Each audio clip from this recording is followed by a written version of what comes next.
Hello and welcome back. My name is Brady. This is Be All In Sports. We're back once again to break down another UFC card coming up this weekend from Canada. We got UFC 315. This is going to be your next pay-per-view coming up. We've got a welterweight championship matchup between Bilal Muhammad defending his title for the first time. He's taking on Della Maddalena.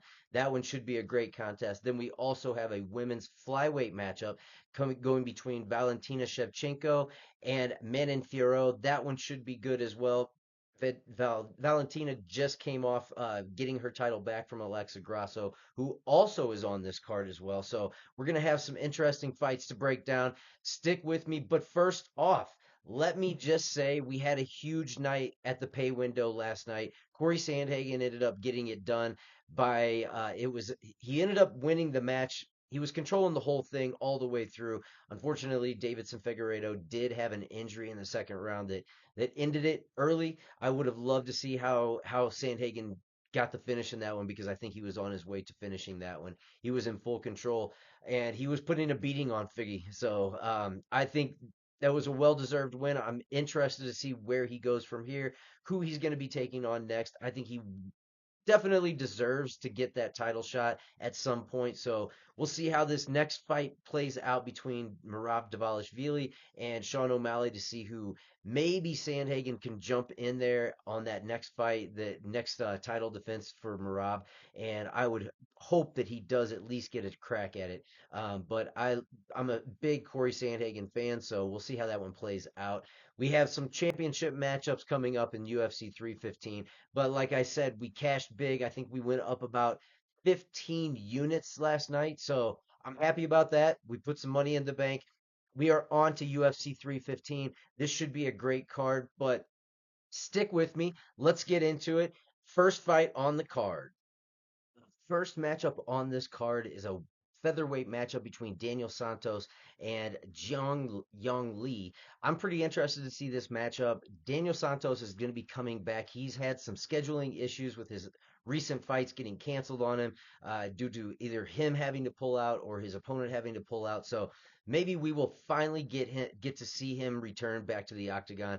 I've been impressed with him the last two fights that he's had. He won both of those fights. It was the last one that one John Castaneda, and then his last one against Johnny Munoz Jr. He was very impressive in that win. That was almost 2 years ago now, so that's the one hesitation that I do have with him.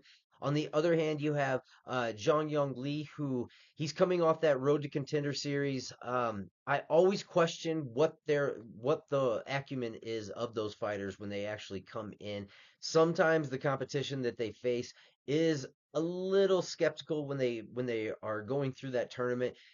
And he's been a mix for me. I haven't been super impressed with him. He faced Yiza when he was first debuting, which that was over 2 years ago now. And then he had his matchup against Blake Builder, which he did look good. He had a unanimous decision win.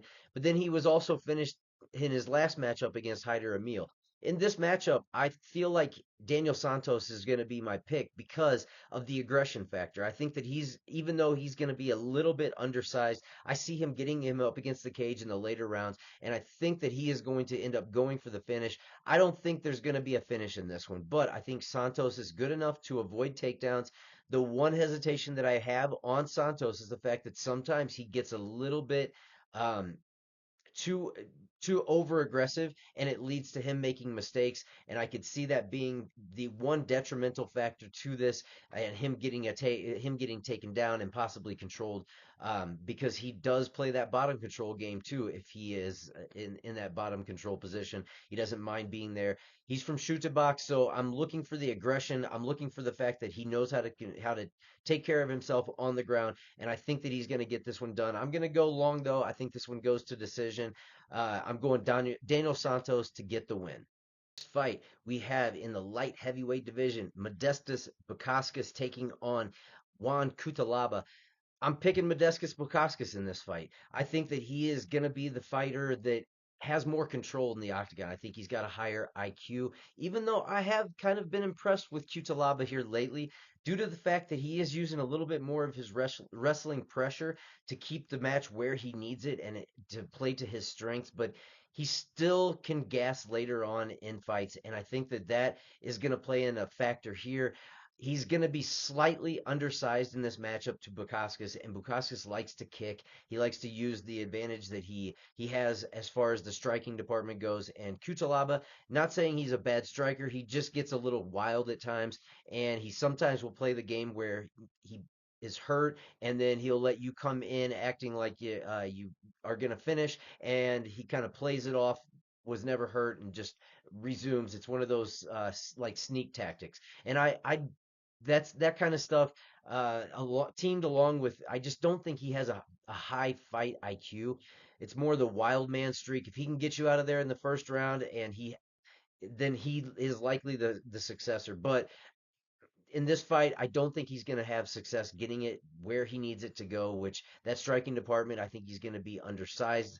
And I think that that reach advantage that Bukaskas can bring is going to end up causing him some trouble. He likes to stay on the outside, and when he does go in, he moves in with intention. So I think he's going to break him down at first with leg kicks, and then as the fight goes on, I think Bukaskas is just going to overwhelm him with the forward pressure and getting him up against the fence in those grappling situations. I'm taking Modestas Bukauskas to win this fight. I think he gets it done against Juan Cutelaba, and I do think that this fight is not going to go the distance. So that's probably where my strength would lie in this one. But as far as underdog picks, this has kind of flipped here recently. I was looking at Bukauskas thinking to pull the trigger early because he was plus odds, and then he just keeps slipping sometimes with these fights, if it does go back, which I'm hoping, it will change back to him being in that plus odds factor, and I can jump on it for a bet. But he's right there at that almost even factor right now. So if you feel comfortable with it, take him as a early bet, and then maybe place one if it goes back to plus odds. That's what I am looking at right now. Probably going to put a single bet in on Bukaskas because I do think he gets this one done. I just think he's the better fighter at this stage, and I think he's going to. I think he's kind of moving up, and the career trajectories are going in the opposite directions here. I think Bukaskas still has a chance to maybe fight up the rankings. I'm not necessarily sure if we'll ever see a possible title shot or any type of implications there, but possibly break into that top 15 if all things work out right. I'm taking Bukaskas to win this fight over Juan Cutelaba though. Next, we have another light heavyweight matchup. This one is going to be between the newcomer Navajo Sterling taking on another fairly newcomer to the UFC, and Ivan Erslan. Erslan came in on short notice, and his first fight was against Juan Cutelaba. He did go to split decision with that. It was a close fight, very competitive fight, but he coming in on short notice. I was kind of expecting him to do that to Juan Cutelaba. I believe that I might have picked him to win that fight just based on the fact that his competition has been of a higher caliber than a lot of these newcomers that do come in. I think that he definitely had the chops, and he showed that he was able to keep up with Juan Cutelaba, who is a pretty experienced UFC fighter. On the other hand, we have newcomer from the city kickboxing realm, Navajo Sterling, who's 6-0. His first fight in the UFC official fight was against Tukos or whatever his name is. I'm not impressed with that win. I don't, even though he did get the finish, he's so new to the game, and him only having six professional MMA fights, I think is going to be a detriment when you're going up against somebody like Ivan Erslan. And here's the problem that I have with this whole matchup right now is the fact that I don't buy the numbers. You got Erslan at over a 2-1 underdog against a very green person coming in who I have not seen tested as far as takedowns go, and somebody that is going to come in and going to really provide a lot of pressure and a lot of presence. I think Urslan tries to get in his face. I'm not picking Navajo Sterling. I've seen too many of these zeros disappear on fights just like this. The more experienced fighter is where I want to be with this one. I'm taking Ivan Erslan.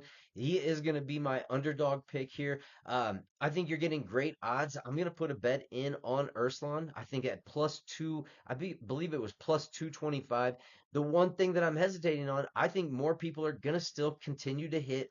Uh, I think on the Sterling side. So I'm kind of hesitating to put it in now because I want to get the best odds that I can. And I think that Urslan is going to continue to rise up that underdog scale, and you're possibly going to get maybe plus 300 by the time this rolls around. So I'm going to hold off just a little bit longer, see how that thing goes. If it gets if I start seeing the trend going the other way, I will immediately hit it. But I think that this is a spot that he is going to be able to come in, put him up against the cage and get a lot of pressure going. And I think that Urslan gets this done. I'm gonna say this is the first knockout that Sterling's gonna see. Not only the first zero taken away, I think Urslan knocks him out. So I'm taking Ivan Urslan to win this matchup against the newcomer, Navajo Sterling.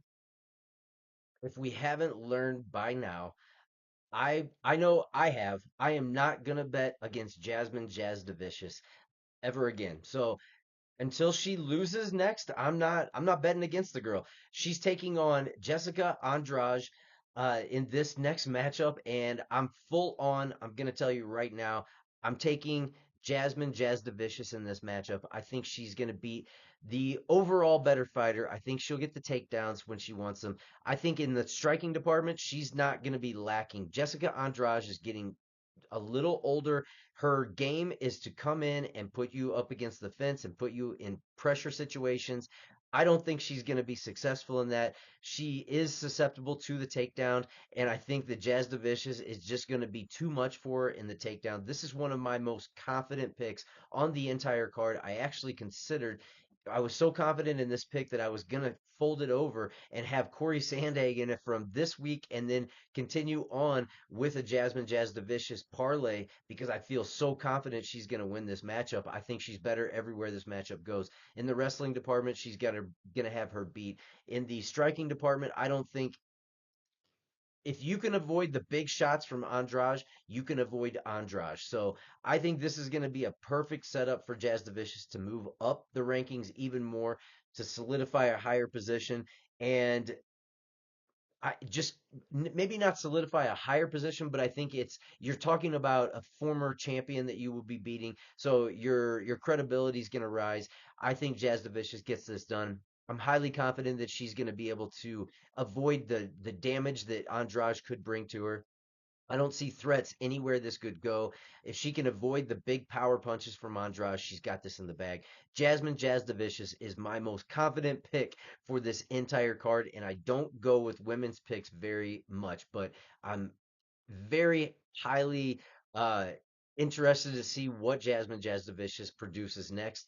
I think she's good, and she just continues to get better every time I see her. She's got fire too, and she's fighting at home. So I'm definitely on the Jasmine Jasdavicius side. So I've already got bets in on her, and in parlay pieces, she was a little bit too high for me to take as one solid pick and feel good about it. So I did put her in with some other picks for parlays. So that's where I'm going with it. But Jazz Vicious gets this one done. Next, the battle in the welterweight division, we have Charles Chuck Buffalo Radke taking on Mike Malott. This fight is going to be interesting because Radke, as we know, he comes with a lot of pressure. He's gonna bring the fight to you, and he's definitely going to be one of those. This is one of those iffy fights for me. I definitely don't feel strongly in the Mike Malott section, even though I feel like he is the more complete fighter here. And I am taking Mike Malott to win this matchup, but it's an iffy fight because Charles Radke always seems to make it interesting. The only time he has not made it a fight was in that Carlos Prates fight where he ended up being stopped by a knee to the stomach. So I'm not going to take anything away from you because Carlos Prates is awesome. And the dude has some amazing striking. And this matchup, the one thing that I will say is Malott is going to have the size advantage on him. And Malott knows how to keep distance. He had the one mistake so far since he's been in the UFC against Neil Magny. Other than that, he's been pretty impressive with his overall game. He's got a good ground game. He's got good takedown defense. He is, like I said, going to be the bigger fighter. So the one thing that I would say in Charles Radke's advantage here is going to be if he can land a big strike on Malott and possibly just cause more damage. But Malat's got a pretty good chin, and I don't think that Radke's going to be able to create enough damage to keep him off of him for the whole entire matchup.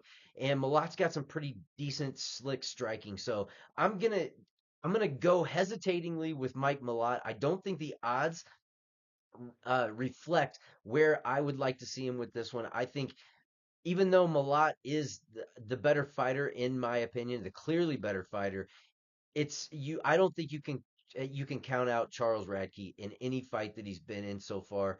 I think there's even that just overall aggression factor that he brings to the table is going to be something. He's a little bit ferocious and mean when he gets in there and has that I don't care attitude. So he's going to make it interesting, but in this fight I got to go with Mike Malott. I think he's the better overall fighter. I think he can get it done, but I don't think it's going to be a finish. If it's him, I don't think he's going to finish him. I think it's going to go over 1.5 is probably where that round line will probably lay. I would hope if I get an over 1.5, I'll take the over just because I think Malat doesn't have the finishing abilities that some of the other fighters that Radke's gone up against do that haven't finished him. And we'll see how it plays out. But I'm going to take Mike Malat to win this by decision. And I would like the over. If it's over 1.5, I'll probably hit that immediately. If it's over 2.5, we'll see where the odds lie. But I'm taking Mike Malott to get this done. Next, in the middleweight division, we have a matchup between Mark Andre Barrio taking on Bruno Silva. This is going to be a middleweight matchup, as I said. Bruno Silva's coming in on a 4 fight losing streak, which not all of the wins are against bad opponents necessarily, although his last two I have to definitely question. Losing to Chris Weidman, anybody that loses to Chris Weidman at this point in his career, I'm definitely going to question your ability to remain active and at a high level in the UFC if you're losing to him. I don't think he is. I have not been impressed with Chris Weidman since he came back. I said it before that fight. I believe I actually picked Bruno Silva to win that one, and he looked like garbage. I thought that he looked like garbage against Ismail Nardiev, and that was a fight that, if I remember correctly, Nardiev might have actually been coming in on short notice, or if nothing else, is fairly new to the UFC. So for him to lose that matchup, his head is just it doesn't seem like he's really that hungry in the game anymore. On the other hand, we have Mark Andre Barrio, who he is on a 3 fight losing skid himself, and you have to question that a little bit, but you also take a look at the losses that he's had, and he was up against Chris Curtis, his first loss. That went to split decision. Chris Curtis is a decent striker, and for him to go to split decision with Chris Curtis, that says something right there. Then he does get finished by Joe Pyfer. Nothing to lose there. Joe Pyfer hits like a freight train, and he did get KO'd early, so that was a while back, and then he did get KO'd by Dustin Stoltzfus. I'm not gonna. That one kind of worries me a little bit. I'm not gonna lie but at the same time, I think that he is gonna come in with the type of game plan where he's patient. He will hit you and move around the cage. He's a very well versed kickboxer, and I think that that's the one thing. He's just getting knocked out a little bit too early in some of these matchups. And Bruno Silva to me is a wild man, and unless he comes back with some type of fire in his gut, I'm not going to trust that he's going to be coming in there with the right attitude in these matchups. I think he was frustrated in his last matchup, because it was more that ground element that he couldn't deal with. But Jacoby, I feel like, is going to end up keeping this as a striking matchup. But Bruno Silva's striking, I don't think, is on the same level as Jacoby. I think Jacoby is the better striker in this. I feel pretty confident that Jacoby is going to end up getting this one done for the simple fact of he is the better, more talented striker. I like where he's training too. I like the home field advantage for him. I like the fact that he's at Kill Cliff. Any Kill Cliff fighters, I'm usually a little bit higher on them. I like the training partners that they have there, and those fighters seem to be on a different level right now. So I am taking Dustin Jacoby to get this done. I think this may be the last time we see Bruno Silva. He just doesn't seem like his head is in the fight game anymore, and I don't really see that with Dustin Jacoby. I think he still definitely wants to be where he is, even though these guys are the same age. I'm going with Dustin Jacoby. I think he's the better striker. I think he gets this done against Bruno Silva. If you haven't already, what are you doing?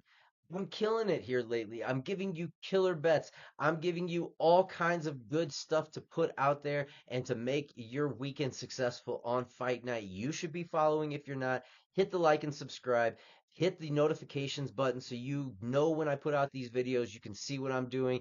Even if you don't like them, fade me. Whatever you need to do, but at least give it a listen, give it a shot, see what you think, and let me know in the comments if you're agreeing with some of these picks or maybe not. Maybe you're on the total opposite side. Tell me why. Let me know what you're thinking. Maybe I'll follow you. So I'm not opposed. I want to hear some opinions from people. I want to hear what you think on the picks. I want to hear what you think about the fights themselves. But we're moving forward. We've got in the featured prelim, we've got Brad Katona taking on Bekzat Amakan. Amakan. This is Bekzat is the one that came in on short notice and fought Umar Nurmagomedov. Why am I having such a problem saying names? Umar Nurmagomedov. He ended up taking him all the way to the distance. It was a pretty impressive showing considering you are coming in on short notice to face somebody that just had a title shot.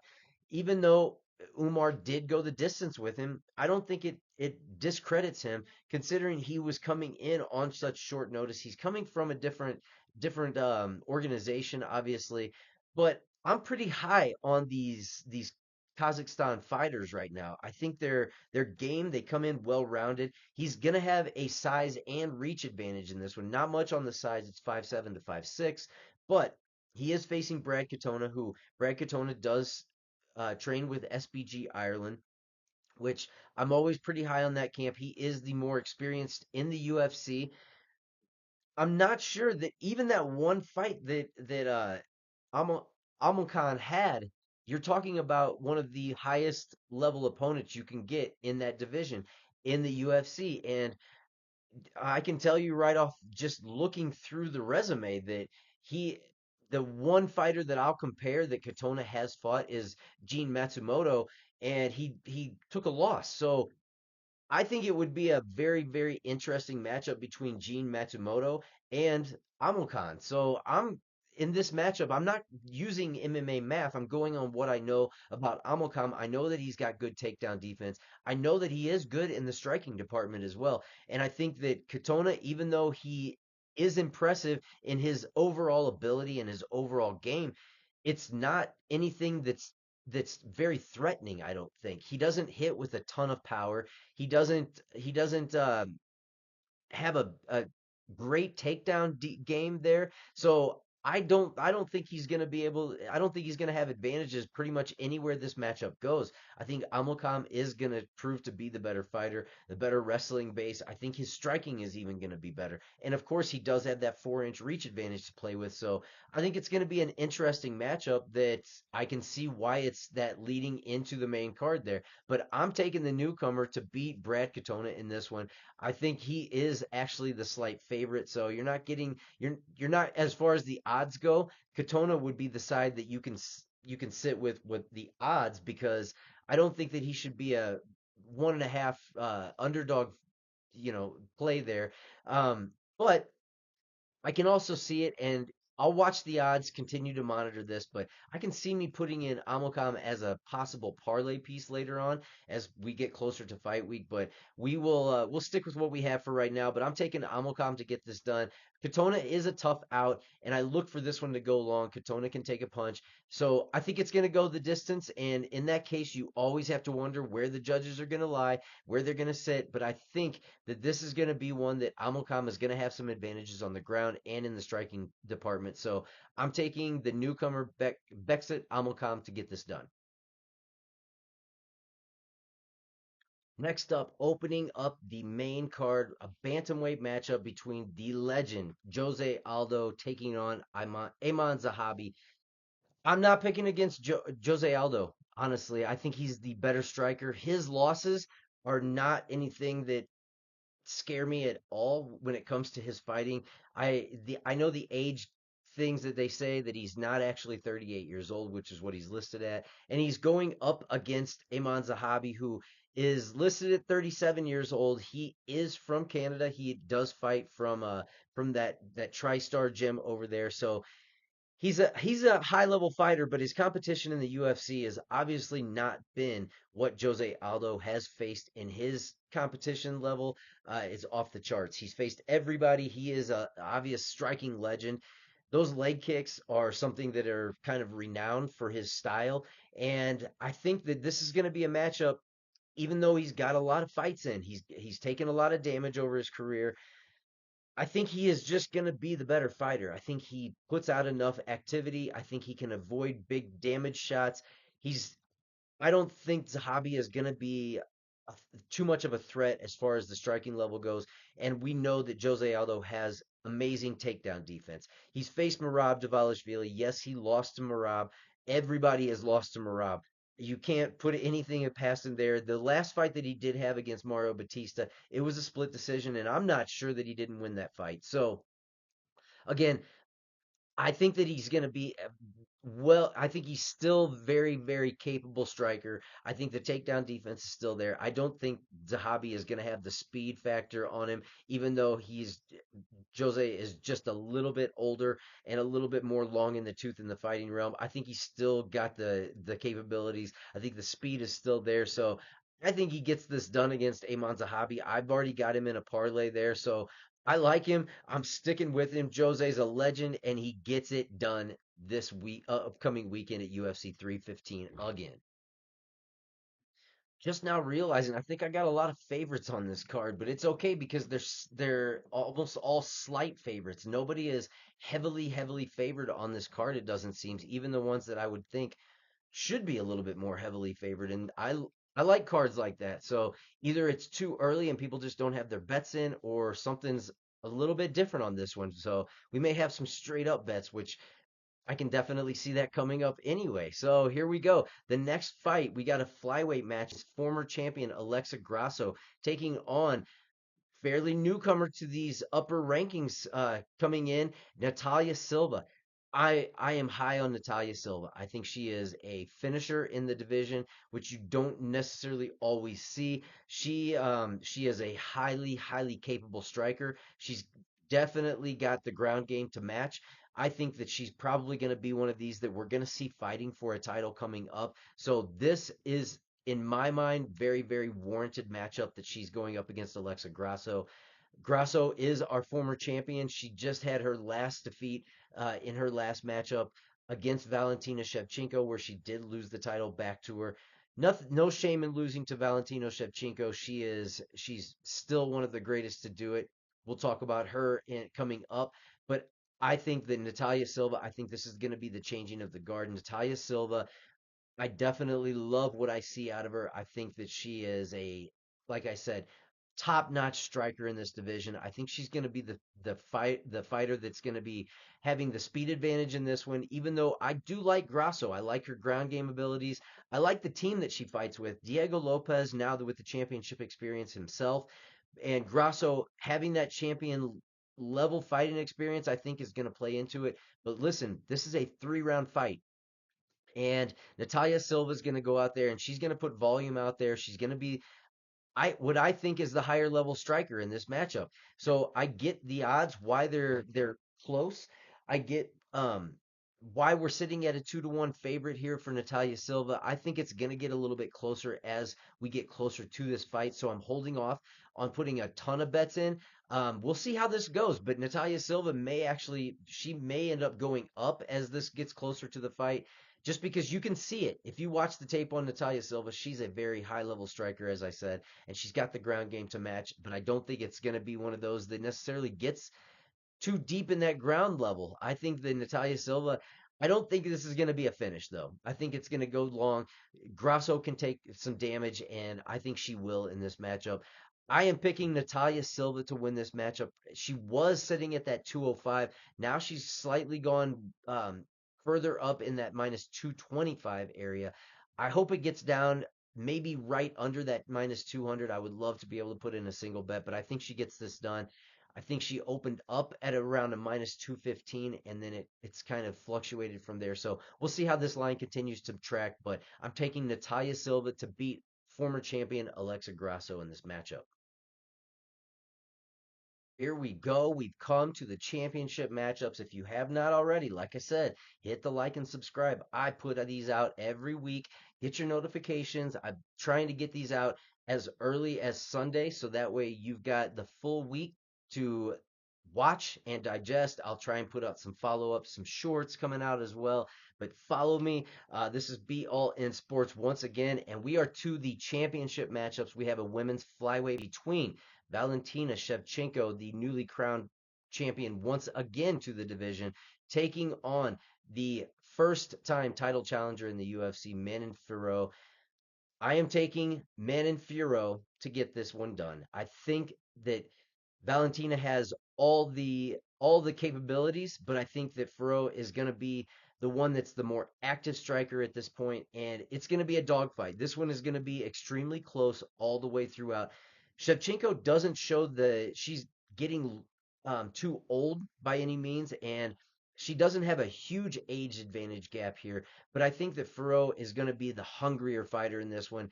You're talking about somebody coming in who, if for in my opinion, has had that long time aspirations to hit this level as far as getting a title match. And we saw when Alexa Grasso got the chance to come in and face somebody, and she knew you have one shot sometimes and maybe all you get. Valentina Shevchenko has been there, done that. She's defended many times. She's got the championship back now. I think that this is just one of those times that it's the changing of the guard. I've thought for a long time that once Farouk did get that title shot, that she was very capable of taking the belt. And I think this is going to be the one that she does end up taking the belt. I don't think she doesn't have a size advantage here. It's not a size disadvantage either. So they're good anywhere this matchup goes. The one place that I'll say I will give it to Shevchenko is going to be in the ground game, but Manon Fiorot doesn't have bad takedown defense, and I don't think that it's going to be a matchup that is predominantly played on the ground. So as far as this one goes, I know people are siding with Shevchenko. I get it. She is a highly, highly capable striker, has the better striking, and I'm not saying as far as the way these odds are sitting, Shevchenko might be the bet. If you're getting a champion who's coming back, is still hungry to keep the belt and prove that she's the best in the world, then by all means. I just don't. I think it's going to be the opposite way. I think that you're finally getting the chance for Furo to come in and prove that she is the better fighter, more capable fighter at this point in her career, and I think she gets it done. So I think this is going to be a belt switch over right now. I think that Manon Furo is going to get this done. The fight goes long. Nobody's getting knocked out here. Nobody's getting finished, in my opinion. Manon Furo is going to be the pick. I think she's going to put out the volume. I think that she's going to be the one that lands the more damaging punches in this particular matchup. If this was 4 years ago, I would be picking Shevchenko, no doubt. But at this point, at this stage, I'm picking Furo. I think she gets it done. And maybe we see the odds switch. Maybe enough people will be on the side of Shevchenko to where those odds will switch. I can get a better price. But I'm going with Manon Furo. I think she gets it done. All right. As I said, if you have not already, please hit the like and subscribe. Let me know your picks and comments below. I'll pin other bets as I put them in. I think that's probably the best way. So if you check back on this video, you'll probably see some other bets that as I put them in, I'll try and put them up and pin them on this page. But here we go. We're breaking down the welterweight championship matchup. The champion, Bilal Muhammad, with his first title defense. He's taking on Jack Della Maddalena. I think this has been coming for Jack Della Maddalena. I think Shavkat was supposed to be the one that was fighting for this title. Unfortunately, he does have that injury, so I was more interested in seeing that matchup because I think skill wise, it's a little bit closer. I am not going. I've learned that you just don't bet against Bilal. His cardio is top notch. He's well capable of going 5 rounds. That's what he always does. And his wrestling is it may not be the greatest wrestling that I've ever seen, but he's consistently going for takedowns. He's his cardio is a major weapon. And when you look on the other side, Jack Della Maddalena, even though he has very high level striking, he's a great boxer, and I think his boxing is better than Bilal Muhammad. And the one factor that does scare me is Bilal Muhammad keeps saying that he's not going to shoot for takedowns. I think that's a bad, bad decision because I don't think that his boxing is going to be better than Jack Della Maddalena. He's been doing that at a high level better than Bilal Muhammad has. And I think that if you're playing that game, you're probably going to get knocked out. You're going to get finished. So you better readjust. And I hope that's a ploy. I'm taking Bilal Muhammad because I'm not betting against him at this point. I think he's hungry to get that first title defense. And if you continuously say that you are the best in the division, you're this, you're this, you're this, then now's time to prove it. You've got a matchup that you've got way better advantages on the ground than you do standing. So don't be an idiot. Get this to the ground where your comfort level is, or get it up against the cage where your comfort level is. Because if you play the game with Jack Della Maddalena where you think that you've got Canelo hands, that's so stupid. Canelo, you do not have Canelo hands. I can 100% guarantee you this. You do not have Canelo hands. So please, Bilal Muhammad, that's going to be the one thing that I'm going to, if in future fights, if you go in thinking that you have Canelo hands, I'm not picking you again because you don't have Canelo hands. You don't have the type of you don't have knockout power. You've proven that time and time again. Just because you knocked out one person in your entire UFC career does not mean you have Canelo hands. That to me was a fluke. So don't go in thinking that you cannot use your wrestling in this matchup and win this fight. I don't think that's a good method. That may be why we've seen the odds stay so close because in my mind, Jack Della Maddalena doesn't have good enough takedown defense. We saw it against Gilbert Burns. He was not winning that fight until he was winning that fight, and that was in the third round. I'm not going to say you're not going to do that to Bilal Muhammad, in my opinion. I don't think you're going to be able to manage that one. So my pick for this fight is going to be Bilal Muhammad. I am going to bet on Bilal Muhammad. I've already got him in parlay, so I hope that he does not try and use his Canelo hands and try and get this done because they're not there, in my opinion. You don't have that ability, and especially against Jack Della Maddalena, I don't think that's going to be a good choice. So don't use your Canelo hands. Don't try and prove that you're the better boxer. Go in and fight your fight, get it to the ground, stay consistent, use your cardio as a weapon, and do it that way because that's where your levels of success are going to lie against Jack Della Maddalena. Then, when you win that matchup, that will keep you in the welterweight division, and it'll also keep Islam Makhachev in the lightweight division because he won't move up to face you. So I'm actually more excited for that matchup. I hope that that's the way it goes because I want to see Makhachev take on Ilya Taporia. So hopefully we get the UFC 317 matchup based on what I am predicting for the UFC 315 matchup, which is Bilal Muhammad to get this done. I think it's going to be a decision. I don't think he's knocking out Jack Della Maddalena. I don't think he's going to sub Jack Della Maddalena either. I think Jack's going to be good enough on the ground to keep it um, where he needs it, but I think that Bilal's just going to get too many takedowns if he decides to go that route. And the one thing that I said, like I said, will scare me is if you decide to stand and trade with Jack Della Maddalena. I don't think that's a very good method, and I don't think it'll work. But we'll see how this fight goes. That is my entire breakdown for UFC 315. I will be back to give you some updated bets. I'm going to try and put these out more regularly for you. So we will update this, and I'm sure there's going to be some type of issues with some fights coming up. We'll see if everything plays out and we keep all these fights on this card. Hopefully, we do.